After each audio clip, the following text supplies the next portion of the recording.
Hi friends, ഞാൻ സൊല്ലിയറ. ഞാനിപ്പോൾ വെളുത്തടുത്ത് കടവിലാട്ടാ. ഇതുണ്ടില്ലേ, ഇവിടൊക്കെ ഇന്നലെ വരെയൊക്കെ നല്ല വെള്ളം ഉണ്ടായിരുന്നു. എന്നാൽ അതൊക്കെ വെള്ളം കുറഞ്ഞിട്ടുണ്ട്. കണ്ടില്ലേ, ഇവിടെ ഇതിലൂടെ വാഹനങ്ങൾ പോകാത്ത അത്രത്തോളം വെള്ളം ഇന്നലെ ഉണ്ടായിരുന്നു. എന്നാൽ ഇന്ന് കണ്ടില്ലേ, വെള്ളമൊക്കെ കുറഞ്ഞ് ഇതിലൂടെ ഇപ്പോൾ വാഹനങ്ങൾക്കൊക്കെ പോകുന്ന രീതിയിൽ പുഴയിലേക്ക് തന്നെ പോവാനൊരുങ്ങുകയാണ്. അപ്പോൾ പുഴയിലെ വെള്ളം കുറയുക തന്നെയാണ് ചെയ്യുന്നത്. ആരും ഭയപ്പെടേണ്ട ആവശ്യമില്ല.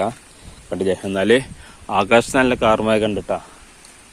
അതുകൊണ്ട് ഇപ്പോഴത്തെ അവസ്ഥ ഇന്ന് 19-ാം തീയതി ഉച്ചയ്ക്ക് 2 മണിക്കുള്ള കാഴ്ചയാണിത്. ഇപ്പോൾ പുഴയിൽ നല്ല വെള്ളത്തിൽ മാറ്റം വന്നിട്ടുണ്ട്. കണ്ടില്ലേ, ഇത്ര വെള്ളം വന്നത് 1 മീറ്ററോളം വെള്ളം ഇപ്പോൾ കുറഞ്ഞിട്ടുണ്ട്. അപ്പോൾ ഇതാണ് കടലുണ്ടി പുഴയിലെ ഏറ്റവും പുതിയ വീഡിയോ. അപ്പോൾ ഇനിയും ഇതുപോലുള്ള അപ്ഡേറ്റ് ലഭിക്കണമെങ്കിൽ ഈ ചാനൽ സബ്സ്ക്രൈബ് ചെയ്യുക. മഴക്കാലമൊക്കെ കൂടുതലായാൽ കൂടുതൽ ഇതുപോലെ എല്ലാ ചാനലിലേക്കും അതുപോലെ തന്നെ എല്ലാ ഗ്രൂപ്പുകളിലേക്കൊന്നും ഷെയർ ചെയ്യാൻ കഴിഞ്ഞോളണമെന്നില്ല. അപ്പോൾ ഈ ചാനലൊന്ന് സബ്സ്ക്രൈബ് ചെയ്ത് വെച്ചാൽ നിങ്ങൾക്ക് ഞാൻ പോസ്റ്റ് ചെയ്യേണ്ട നോട്ടിഫിക്കേഷൻ ലഭിക്കും. അപ്പോൾ ഇതാണ് ഏറ്റവും പുതിയ വീഡിയോ.